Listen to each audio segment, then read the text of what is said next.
السلام علیکم، میں daily dose Pakistan with Ali رضا میں آپ کو خوش آمدید کہتا ہوں۔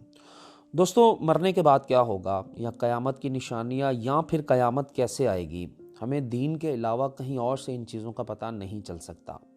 بحیثیت مسلمان جو باتیں یا راز ہمیں ہمارے پیارے دین نے بتا دیے ہیں، آج ماڈرن سائنس اس کا اندازہ لگا رہی ہے۔ اللہ کے نام ماننے والوں کا خیال تھا کہ جیسے ڈائناسورس ختم ہوئے، ایسے ہی کوئی پتھر آسمان سے آ کر گرے گا یا کسی قدرتی آفات کی وجہ سے یہ دنیا ختم ہو جائے گی۔ پر ہگس بوسن کی دریافت کے بعد سائنسدانوں نے اپنا خیال تبدیل کر لیا ہے۔ ہگس بوسن کیا ہے، آئیے جانتے ہیں۔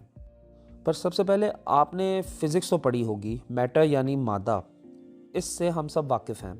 دوستو، میٹر ایٹم کا بنا ہوتا ہے، اور ایٹمز میں چھوٹے چھوٹے پارٹیکلز ہوتے ہیں، الیکٹران، پروٹون، نیوٹران وغیرہ وغیرہ۔ پر ان پارٹیکلز میں انرجی کہاں سے آتی ہے؟ سائنسدانوں نے حال ہی میں ایک پارٹیکل کی ڈسکوری کی ہے جس کا نام ہگس بوسن ہے۔ ہگس بوسن ان تمام پارٹیکل جیسے الیکٹران، پروٹون کو انرجی فراہم کرتا ہے اور ماس بھی فراہم کرتا ہے۔ یعنی ہگس بوسن سب سے زیادہ ضروری پارٹیکل ہے جس کی وجہ سے پوری دنیا کو ماس ملتا ہے، یعنی جاندار، بے جان، انسان، سب کو ماس اس ہگس بوسن پارٹیکل سے ہی ملتا ہے۔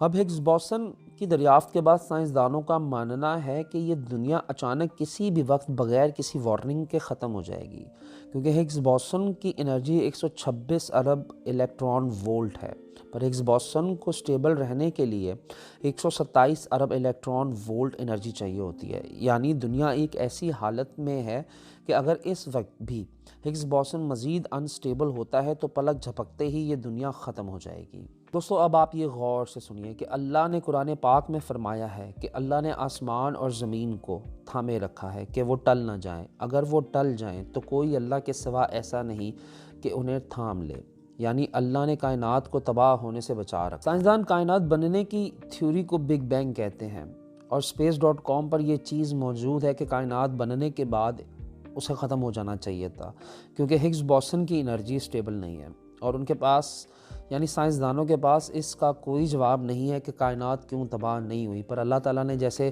میں نے آپ کو بتایا کہ قرآن پاک میں اللہ تعالیٰ نے فرما رکھا ہے کہ اللہ ہی نے آسمانوں کو، زمین کو تھام رکھا ہے کہ وہ ٹل نہ جائے۔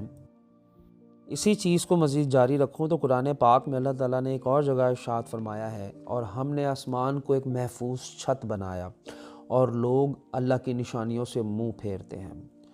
دوستو، اوزون لیئر کا نام تو ہم سب نے سن رکھا ہے، جس کی وجہ سے سورج کی تیز روشنی فلٹر ہو کر زمین تک آتی ہے، اور آسمان پہ نہ جانے کتنے ایسے فلٹرز ہیں جو ہمیں نہ جانے کن گیسز اور شدید سردی گرمی سے بچاتے ہیں۔ مزید اس پر بات کرتا چلوں تو دوستو، اسٹیو ہاکنس جو آج کے دور کا ایک بہت جانا مانا سائنٹسٹ تھا، اس کا ہگس بوسن کو لے کر کہنا ہے کہ ایک دن ہگس بوسن کی وجہ سے ایک دم سب ختم ہو جائے گا اور انسانوں کو اس کی خبر تک نہ ہوگی۔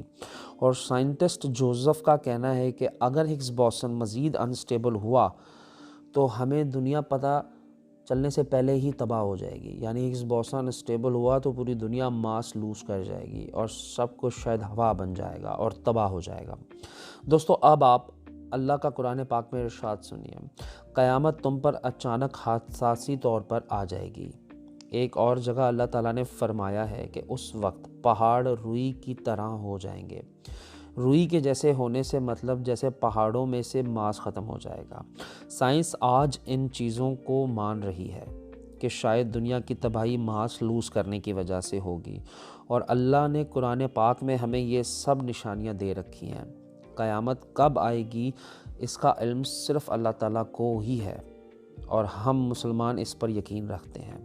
پر آج کی سائنس اور قرآن پاک کو پڑھتے ہیں تو ایمان مزید پختہ ہو جاتا ہے۔ سبحان اللہ۔ میں اپنی ویڈیو کا یہیں اختتام کرتا ہوں۔ میری ویڈیو کا فیڈ بیک کامنٹ سیکشن میں ضرور دیجیے گا۔ میرے channel daily dose Pakistan with Ali Raza کو پلیز سبسکرائب کریں۔